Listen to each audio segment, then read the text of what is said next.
Habari gani Mwanakeo TV, kama ni mara yako ya kwanza tafadhali subscribe na turn on notification. Karibu katika ulimwengu wa siasa. Jina langu ni Diwakeo TV. Kada wa chama cha demokrasia na maendeleo Chadema, lakini ni mjumbe wa kamati kuu Chadema ambaye ni Martin Maranja Masese. Martin Maranja Masese ameweza kutoa uchambuzi kidogo kuhusu namna kesi ya Tundu Lissu itakavyoendeshwa kuanzia mwezi huu wa 10 na tarehe 6 siku ya leo, lakini hadi tarehe 12 mwezi wa 11. Kumekuwa na mfululizo wa siku kadhaa hapo usikilizwaji wa kesi ya uhaini ya Tundu Antipas Lissu.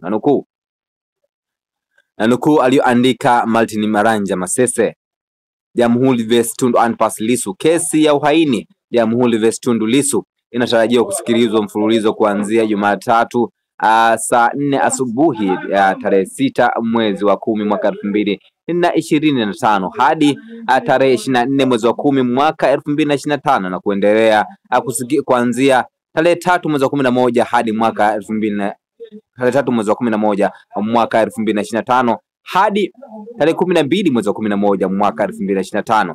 Kesi itasikilizwa Mahakama Kuu ya Tanzania, masjala ndogo ya Dar es Salaam, ukumbi namba 1. Maandalizi yamekamilika. Mwenyekiti wa Chadema Tundu Antipas Lissu yupo imara kimwili na kiakili. Kama ambavyo mnafahamu, Tundu Lissu katika shauri hili anajitetea mwenyewe, hivyo amejiandaa vizuri sana kushughulika na mashahidi wa kificho wa jamhuri katika kesi hii ya gizani. Tunaanza kusikiliza mashahidi upande wa jamhuri na vielelezo vyao, ikiwepo flash yenye uhaini. Upande wa jamhuri una mashahidi 30 na vielelezo 11. Tupo tayari kusikiliza ushahidi. Note B: Tundu Lissu alieleza mahakama iwaeleze mawakili wa serikali, mashahidi waelezwe kwamba wasipoteze muda wa mahakama katika kuthibitisha sauti na picha zake.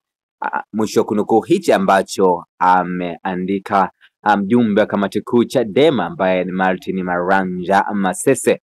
Ningependa kuona maoni yako katika sehemu ya comment section. Jina langu ni Diwakeo TV. Tuna wakati ujao katika masuala ya kisiasa. Bye bye.